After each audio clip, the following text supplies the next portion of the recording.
Okay, here's a quick excerpt from the speech from W.E.B. Dubois, the talented 10th. If we make technical skill the object of education, we may possess artisans, but not in nature men. I disagree with that statement, but we'll come back to that. When you read the talented 10th, because we know if you do your history that the talented 10th is a response to Booker T. Washington's speech in Atlanta called the Atlanta Compromise. And I advise you to go read that speech. It'll be a while before I make a commentary on that one, as I have a lot of other stuff lined up to do videos on. But I am going to get to Booker T. Washington.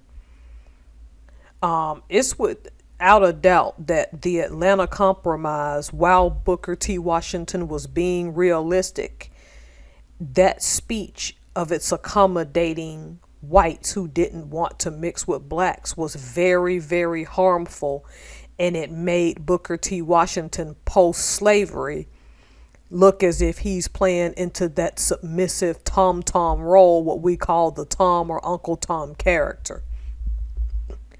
And in that regard, W.E.B. Dubois had the right to retaliate on the basis that though his speech does not say that Booker T. Washington played into the Tom submissive character, you can derive that from the Atlanta Compromise. Though I still argue that Booker T. Washington had a greater point than W.E.B. Dubois, and that one passage starting in the talented 10th in the beginning of the speech confirms that W.E.B. Dubois understood that he may be right.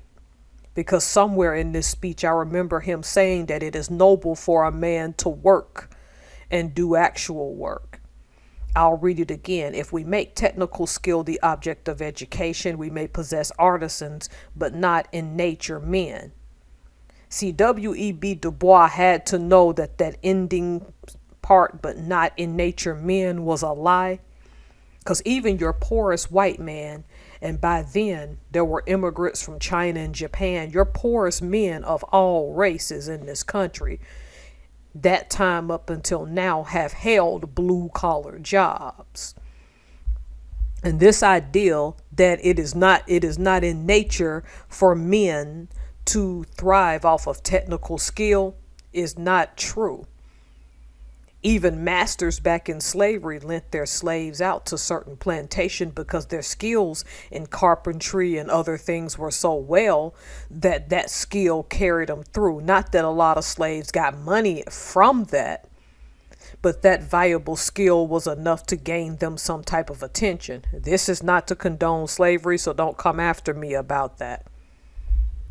I don't like that W.E.B. Dubois is implying that there is something wrong with getting your hands dirty, because that's what he is trying to say. And unfortunately for everybody, rightfully so, that when you look at the two backgrounds of these people growing up, W.E.B. Dubois, I believe, was born in the North, half to a white father who really wasn't much in his life, but I think was said to have assisted with his education, as well as the white neighbors who knew him. So based on his father's name, W.E.B. Dubois didn't face nearly as much racism growing up because he wasn't born a slave. Whereas Booker T. Washington, also the product of a white father and black mother, was born to a slave-holding father who never had anything to do with him. And Booker T. Washington's views didn't come from anger. It came from a place of realism that you can come from hard scrap and work up, but you're going to have to work from something. It was easy for W.E.B. Dubois to hold this position given who his father was. Booker T. Washington had a fairly well-to-do father who was an enslaver, unfortunately, but the man had nothing to do with him. So W.E.B. Dubois attending all of these nice universities, it was easy for him to say. So the ideal that a man was not a man because of technical skill, that passage in the Talented Tenth to me was one of the more disheartening. Now, that's the context within its time because people still needed to eat, something that Booker T. Washington recognized. You still needed people to build things.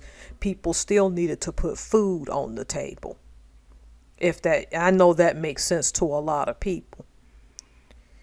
Whereas W.E.B. Du Bois is talking about a knowledge that though is needed, it still didn't feed people, clothe them, take care of their families. You're dealing with a population who had a high illiteracy rate at that time, and you're telling them to go to college and learn Virgil and learn Latin and all these other things that was not going to be beneficial to their households. Within the context of the time today, we see a thing now where women don't want men in blue collar jobs. So looking at this Talented 10th from the context today, do you think that there's a certain caliber of women within our own ranks, the FBA's foundational Black American women, who shun blue collar men? I said certain. Remember, I didn't say collective. I didn't say all. And given that what we know about college now, what approaches should a Black man take from an individual standpoint in order to advance themselves? All right. Thank you all for listening. Have a great day.